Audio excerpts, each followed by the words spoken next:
ভীম কর্তৃক দুঃশাসনের রক্তপান এবং তাকে বধ।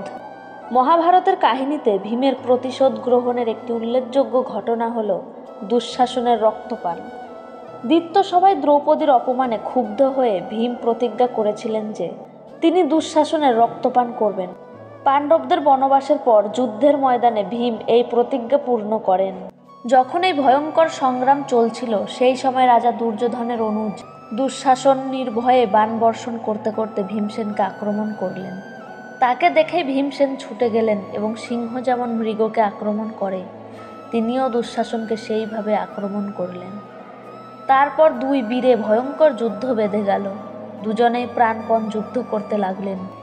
এর মধ্যে ভীমসেন ক্ষিপ্রতার সঙ্গে দুঃশাসনের ধনুক ও ধ্বজা দুটি ক্ষুরের দ্বারা কেটে ফেললেন। এক বাণে তার ললাটে আঘাত করেন, অন্য বাণে সারথির মাথা দেহচ্যুত করে দিলেন।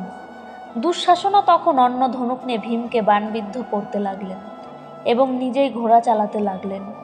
তারপর দুঃশাসন ভীমসেনের ওপর এক ভয়ঙ্কর বাণ চালালেন যা বজ্রের সমান অসহনীয়।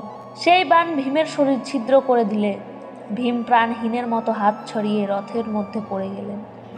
কিছুক্ষণের মধ্যেই জ্ঞান ফিরে এলে তিনি পুনরায় সিংহের ন্যায় গর্জন করে উঠলেন। দুঃশাসন সেই সময় যুদ্ধে যে পরাক্রম দেখালেন তা অন্য কেউ দেখাতে পারত না। তিনি বাণের দ্বারা ভীমসেনের ধনুক কেটে তার সারথিকেও বিদ্ধ করলেন। তারপর তীক্ষ্ণ বাণের দ্বারা ভীমকে বিদ্ধ করতে লাগলেন। ভীমসেন তখন ক্রুদ্ধ হয়ে দুঃশাসনের ওপর এক ভয়ঙ্কর শক্তি নিক্ষেপ করলেন। শক্তিকে নিজের দিকে আসতে দেখে দুঃশাসন 10 বাণে সেটি কেটে ফেললেন। তার এই সকল দুষ্কর কর্ম দেখে সকল সৈনিক হর্ষোৎফুল্ল হয়ে তার প্রশংসা করতে লাগল। কিন্তু ভীমসেন তাতে অত্যন্ত ক্রুদ্ধ হলেন।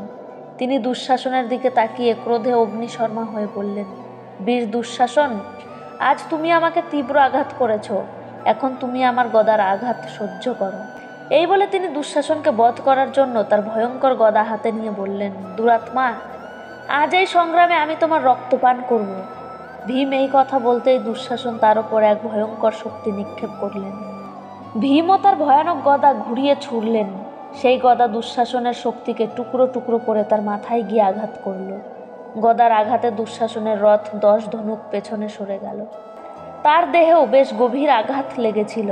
বর্ম ছিন্ন হয়েছিল, বসন ভূষণ ছিন্ন ভিন্ন হয়ে গিয়েছিল। বেদনায় ব্যাকুল হয়ে ছটফট করতে করতে তিনি মাটিতে পড়ে গেলেন। শুধু তাই নয়, সেই গদার আঘাতে দুঃশাসনের ঘোড়াগুলি নিহত হলো এবং তার রথের ধ্বজাও উড়ে গেল। দুঃশাসনের সেই অবস্থা দেখে পাণ্ডব ও পাঞ্চাল যোদ্ধা প্রসন্ন হয়ে সিংহনাদ করতে লাগলো। দুঃশাসনকে এইভাবে পরাজিত করে ভীমসেন আনন্দিত হয়ে বারংবার সিংহ গর্জন করে 10 দিক প্রকম্পিত করলেন। সেই ভৈরব নাদ শুনে আশেপাশের যোদ্ধারা মূর্ছিত হয়ে পড়ে গেল। সেই সময় ভীমসেনের পূর্বের কথা স্মরণ হলো। দ্রৌপদী রজস্বলা ছিলেন, তিনি কোনো অপরাধ করেননি, তা সত্ত্বেও তার কেশ আকর্ষণ করে তাকে পূর্ণ রাজসভায় এনে বস্ত্র উন্মোচন করা হয়েছিল। সেই সঙ্গে কৌরবদের দেওয়া আরও নানা কথার আঘাত স্মরণ করে ভীমসেন ক্রোধে জ্বলে উঠে সেখানে উপস্থিত কর্ণ, দুর্যোধন, কৃপাচার্য, অশ্বত্থামা এবং কৃতবর্মাকে বলতে লাগলেন, যোদ্ধাগণ, আমি এখনই পাপী দুঃশাসনের প্রাণ নাশ করব, তোমরা তাকে বাঁচাতে পারলে বাঁচাও। এই কথা বলে ভীমসেন রথ থেকে লাফিয়ে নেমে দুঃশাসনকে বধ করার জন্য তার দিকে ধাবিত হলেন। সিংহ যেমন বড় হাতিকে ধরে তেমন করে ভীম কর্ণ ও দুর্যোধনের সামনেই দুঃশাসনকে চেপে ধরলেন। তারপর তিনি তলোয়ার তুলে এক পা দিয়ে দুঃশাসনের গলা চেপে ধরলেন। দুঃশাসন তখন থরথর করে কাঁপছিলেন। তার দিকে তাকিয়ে ভীমসেন বললেন, দুঃশাসন, সেদিনের কথা মনে পড়ে যেদিন তুমি কর্ণ ও দুর্যোধনের সঙ্গে উপহাস করে আমাকে বলদ বলেছিলে। দুরাত্মা, রাজসীয় যজ্ঞে অবভূত স্নানে পবিত্র হওয়া মহারানী দ্রৌপদীর চুল তুমি কোন হাত দিয়ে টেনেছিলে? বলো, ভীমসেন আজ তোমার কাছে তার জবাব চাই। ভীমসেনের কথা শুনে দুঃশাসন তার দিকে তাকিয়ে দেখলেন তার ভ্রু কুঞ্চিত হলো।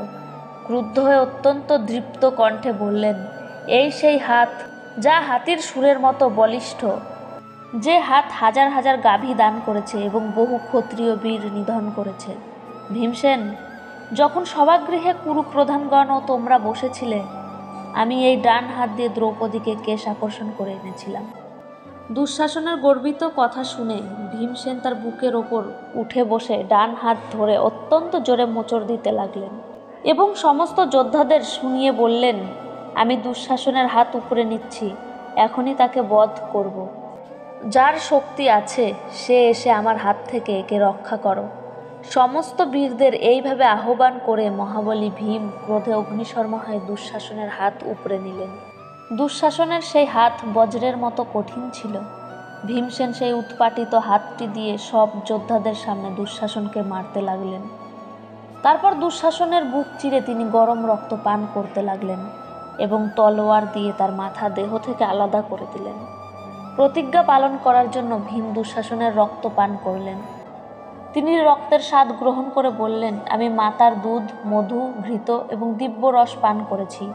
দুধ ও দধি থেকে উত্থিত তাজা মাখনের স্বাদও গ্রহণ করেছি।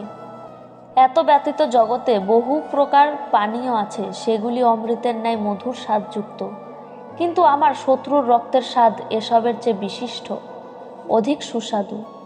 এই কথা বলে তিনি বারংবার সেই রক্ত আস্বাদন করে অত্যন্ত হর্ষান্বিত হয়ে নৃত্য করতে লাগলেন। সেই সময় যারা উপস্থিত ছিল তাকে দেখে সকলেই ভয়ে ব্যাকুল হয়ে মাটিতে পড়ে গেলেন। যারা তেমন ভয় পায়নি তাদেরও হাত থেকে অস্ত্র পড়ে গেল। অনেকে ভয়ে চোখ বন্ধ করে চিৎকার করতে লাগলো। রক্তপান করার সময় ভীমকে ভীষণ ভয়ঙ্কর দেখাচ্ছিল। অনেকে ভয়ে চিৎকার করে, আরে এ মানুষ নয়, রাক্ষস বলে চিত্রসেনের সঙ্গে পালাতে লাগলো। চিত্রসেনকে পালাতে দেখে যোধামন্যু সেনা নিয়ে তাদের পশ্চাদ্ধাবন করলেন এবং তীক্ষ্ণ বাণে চিত্রসেনকে বিদ্ধ করলেন। চিত্রসেনও যোধামন্যু এবং তার সারথীকে বাণের দ্বারা আঘাত করলেন। যোধামন্যু তখন এক তীক্ষ্ণ বাণে চিত্রসেনের মাথা দেহচ্যুত করে দিলেন। ভাইয়ের মৃত্যুতে কর্ণ ক্রোধে অগ্নিশর্মা হয়ে নিজ পরাক্রমে পাণ্ডব সেনা সংহার করতে লাগলেন। সেই সময় তেজস্বী নকুল এগিয়ে এসে তার সম্মুখীন হলেন। এদিকে ভীমসেন দুঃশাসনের রক্ত অঞ্জলি ভরে নিয়ে বিকট গর্জন করে সমস্ত বীরদের শুনিয়ে বলতে লাগলেন, নীচ দুঃশাসন, এই দেখো আমি তোমার রক্তপান করছি। এখন দেখি তুমি কি করে আমাকে বলদ বলদ বলে ডাকতে পারো। আমাকে বিষ খাইয়ে নদীতে ফেলে দেওয়া হয়েছিল, সেখানে বিষধর সাপ আমাকে দংশন করেছিল। তারপর আমাদের লাক্ষাগৃহে পুড়িয়ে মারার ষড়যন্ত্র করা হয়েছিল এবং পাশা খেলায় পরাজিত করে রাজ্য ছিনিয়ে নিয়ে আমাদের বনে থাকতে বাধ্য করা হয়েছিল। সব থেকে বেশি মর্মান্তিক হলো এই যে পূর্ণ সভাগৃহে দ্রৌপদীকে কেশ আকর্ষণ করে আনা হয়েছিল। যুদ্ধে আমাদের বেদনাদায়ক বাণের আঘাত সহ্য করতে হচ্ছে। গৃহেও কখনো সুখে থাকতে পারলাম না। রাজা বিরাটের গৃহে যে কষ্ট সহ্য করতে হয়েছে সে কথা অবশ্য আলাদা।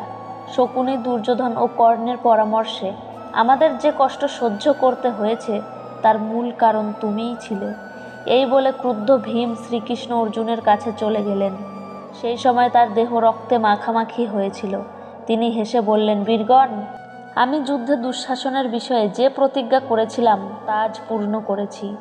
এবার এই রণযজ্ঞে দুর্যোধনরূপী যজ্ঞ পশুকে বধ করে আহুতি দেব এবং কৌরবদের চোখের সামনেই যখন এই দুরাত্মার মাথা পায়ে করে চূর্ণ করব, তখনই আমি শান্তি লাভ করব।